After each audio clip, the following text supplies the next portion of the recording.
bienvenue dans un nouveau vlog. Alors aujourd'hui on se retrouve pour le vlog sur mes opérations. Donc c'est demain ma première opération.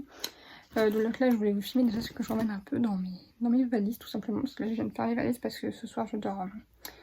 là je suis en tenue confortable parce qu'en fait là on va emmener Joshua chez ma maman. Donc du coup c'est à 1 heure de chez nous en Bretagne. Et après avec mon père on part de chez mes parents du coup. Et on va à Nantes ou... enfin à côté de Nantes. Je vais dormir une nuit ce soir et demain c'est mon père qui m'emmène à la clinique.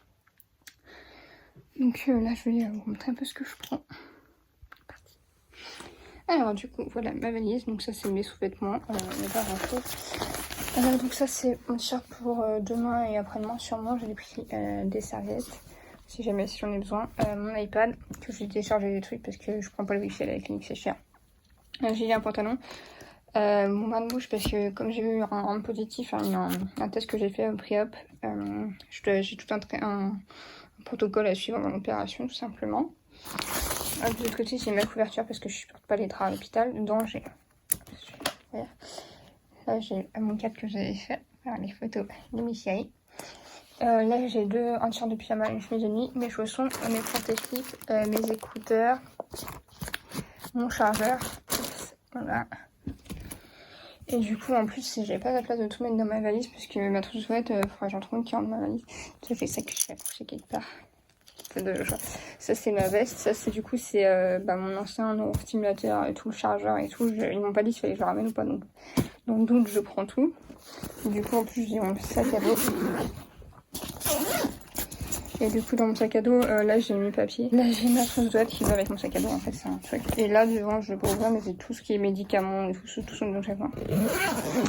Mais du coup, il faudrait que je prenne en plus... les garçons, ils sont trop perdus. Donc, il faudrait que je prenne en plus mon antihistaminique. J'ai pas pensé à prendre, on sait jamais. Donc voilà. Bon, recoucou. On est prêt. T'es prêt, Joshua? T'as toutes tes affaires? Ouais. Toi, tu vas chez mamie, hein? Ouais. T'as combien de sacs? 1, 2, 3, 4, 5, 6. Si on compte tous les trucs, ça fait 6. Oui, ça valise à maman. En fait, nos valises, elles font à peu près la même taille. Hein. Je la pensais plus grande, tu vois, mais en fait, elles font la même taille.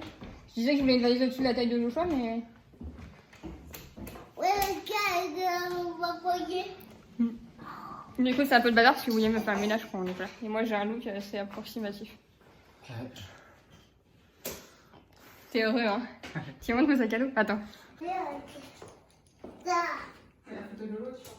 Ah, pardon, attends. J'avais pas la danse du popotin avec.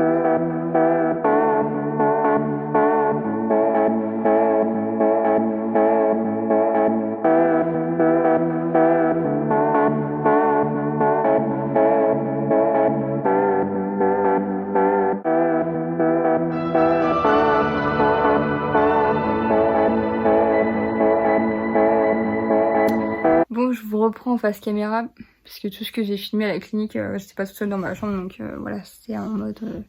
je pense que vous avez vu ça avec de la musique juste avant. Du coup, là, on est en pleine nuit, il est 4h... attends, là, je déroule. Là, je peux pas regarder du coup, je suis sur mon iPad. Et on est le mercredi 30 juin, il est 4h31, donc voilà, je me suis fait opérer lundi, donc calculez, ça fait 1 jour et demi, quoi. Là, j'arrive pas à dormir parce que ça me tire bien. C'est ce que je viens juste d'expliquer sur Instagram, mais je refilme aussi parce qu'il y en a qui ne regardent pas mes stories sur Instagram, qui regardent juste mes vidéos. Puis je pense que c'est une vidéo qui peut intéresser aussi, j'ai demandé, et vous êtes pas mal à être intéressés par le sujet. Donc là, en fait, j'ai ma cicatrice, je pense que vous mettrez la photo là. J'ai le pansement de gauche, du coup, c'est... là, on m'a enlevé le boîtier, donc j'ai 7 agrafes de ce côté-là. Pansement du milieu, là où ça a saigné sur la photo, c'est là où j'ai le câble qui sort avec 2-3 points de suture pour tenir le câble. Et à droite, en fait, j'ai un pansement où j'ai le boîtier qui est maintenu. Donc j'ai un peu mal à ce endroit-là aussi, mais je pense que c'est le fait que j'ai le boîtier collé à la peau. Je pense que ça doit être, je sais pas, comme je dors dessus, ça doit pas être ouf. Donc voilà, c'est ce que j'ai expliqué, c'est que moi j'ai l'électrode qui est quand même assez haut dans ma colonne vertébrale. Et après j'ai une bobine de fil. Et du coup là, elle a fait sortir le fil...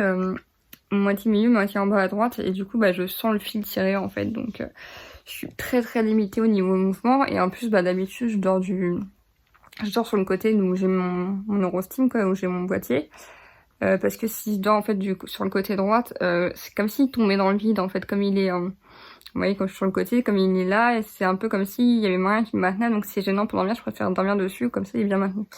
Sauf que là, bah, j'ai cette aggrave de ce côté-là et que ça fait 3 ans que je dors quand même sur ce côté-là pour le caler, en fait, pour endormir. Donc là, j'essaie de dormir dans l'autre sens, mais j'y arrive pas, quoi. Mais bon, ça va le faire. Je suis plutôt bien en forme. Vous voyez ma tête, hein, je suis blanche et tout, hein, je sors d'une opération. Voilà, mais ça va, je veux dire, ça pourrait être pire, mais ça va plutôt bien. Demain, ce que je disais, les infirmières vont me faire les pansements, elles vont passer en fin de matinée parce que je les ai prévenues que je faisais des malaises à chaque pansement. Donc du coup, elles m'ont mis en dernier sur leur liste pour que si elles ont besoin de temps avec moi et tout, ça le fasse. Voir que si elles ont besoin de peut-être d'être deux, voilà, ça le fasse, ça plie une collègue, quoi. Parce qu'aujourd'hui, bah pareil, j'ai prévenu hein, l'infirmière parce que comme j'ai une opération que j'ai eue il y a 3 ans, je lui ai dit, écoutez, il y a 3 ans, chaque fois qu'on passait sur le garage, je faisais des malaises, on va bien voir aujourd'hui. Puis elle commencé à passer. Au début, elle l'a fait et tout, puis elle a essuyé après avec la compresse. Et là, j'ai dit, attention, je commence à m'évanouir. Donc je me suis allongée tout de suite. Donc ce que je disais, je sais pas si je me suis évanouie ou pas. Si je me suis évanouie, c'est vraiment dû à quelques secondes parce que je sens très bien les malaises. Je suis très résistante aux malaises. J'ai un corps assez résistant au malaise, je sais plutôt bien. Je m'évanouis quand même au bout d'un moment, mais je mets du temps à m'évanouir parce que je résiste très longtemps. Donc voilà, je suis quand même bien tenue, mais du coup, bah voilà, c'est un truc à prendre en compte pour les pansements. Et je sais pas pourquoi je fais des malaises, parce que ça me fait pas plus mal que ça, mais comme c'est vraiment la chair qui sort, c'est mon corps qui supporte pas. Ce que me disait l'infirmière que j'ai eu ce matin là, à la clinique, elle me disait, bah du coup hier, parce qu'on est mercredi déjà, mais que j'ai eu hier, elle me disait... si vous avez eu, parce que du coup c'est une opération que j'ai déjà eue, si vous avez vu ma précédente vidéo, je vous la mets dans le petit, c'est une opération que j'avais déjà eue aussi à l'âge de 15 ans. Donc c'est des opérations que j'ai beaucoup eues, donc mon dos est peut-être sensibilisé, peut-être au niveau psychologique aussi, voilà, c'est sensibilisé, et peut-être que les maladies viennent de là, c'est possible aussi, hein, tellement bizarre, des fois le corps hein, il réagit à sa manière, c'est que c'est des endroits où on m'a pas mal touché, j'avais une péridurale loupée et tout machin, donc voilà. Enfin bref, donc là je vais essayer de me reposer parce que bah, ça serait bien. Puis ben voilà, et dans une semaine on recommence. Donc du coup là j'ai une prise de sang demain en plus du pansement, j'ai retest Covid vendredi. Donc voilà pour les petites nouvelles. Donc j'ai filmé un peu tous les jours je pense pour filmer l'évolution. Je n'ai pas tant filmé ça à la clinique parce que bah forcément j'étais dans une chambre d'eau. La semaine prochaine normalement je suis en chambre simple. Donc voilà. Pour les nouvelles, de toute façon j'essaie d'ajouter du blabla où j'expliquerai bien tout ce que j'ai eu parce que c'est un nouvel appareil que j'ai, c'est pas le même appareil qu'on m'a posé donc j'expliquerai tout ça bien. Voilà, je vous dis à plus tard. Coucou à tous, j'espère que vous allez bien, bienvenue dans la vidéo. Je sais pas si ce sera la suite de l'autre ou une autre vidéo pour ma deuxième opération. Donc c'était aujourd'hui, ça s'est bien passé, j'ai pas filmé avant et tout parce que j'ai pas eu la force ou le temps. Que ce soit, je vous mettrai quelques images de toute manière. Là, la douleur commence à se réveiller, ça réveille depuis une petite heure, je pense. J'ai bien dormi dans le bloc, ça tire bien. Du coup, ils ont replacé le boîtier là où j'avais l'ancien. Donc voilà, j'ai ma petite télécommande pour contrôler mon boîtier. Du coup, c'est un iPod. Donc, j'avais pas d'iPod comme ça encore, j'avais un iPod Nano, mais je vais vraiment avoir toute la collection Apple. L'iPod mini, c'est genre que c'est des vieux modèles que j'ai. Mon MacBook Pro, mon iMac, mon iPhone XR, mais tous mes trucs comme ça c'est des vieux modèles. Enfin bref. Ouais, donc ça s'est bien passé. Bon, il y a eu un petit moment de stress au bloc parce qu'en fait ils mettent en place et tout, et là l'anesthésie me dit ça va être juste une sédation, vous allez voir tout ce qui va se passer, vous allez tout entendre. J'étais là, ok, non, moi je suis là pour l'anesthésie générale. Surtout que je pense que s'ils font ça, c'est qu'il y a une anesthésie locale en plus, l'anesthésie locale fonctionne pas sur moi, ou très mal. Ouais, donc ouais, surtout que les anesthésies fonctionnent mal sur moi, donc du coup je me suis mis un peu à trembler, à pleurer et tout. À la finale, il m'a réinjecté un produit, je me suis vraiment endormie. Donc soit il m'a vraiment endormie, soit il m'a sédatisé plus et je m'en souviens pas, et je me souviens pas de ce qui s'est passé. Dans tous les cas, j'ai aucun souvenir, ce qui est bien, parce que franchement, j'avais pas du tout envie d'être réveillée pendant une intervention et tout. Et puis le fait qu'ils préviennent comme ça, juste au moment du truc, non. Non. Oui, je suis pas rasée sous les bras, on s'en fiche. Mais ouais, mais autrement, ça s'est bien passé, moi j'ai encore ma perf. Puis ouais, ma foi, ça va. Je me suis changée, j'ai remis un pyjama et tout, j'ai remis une culotte normale parce que j'avais une culotte filet vu que j'aimais rien et c'était pas super agréable.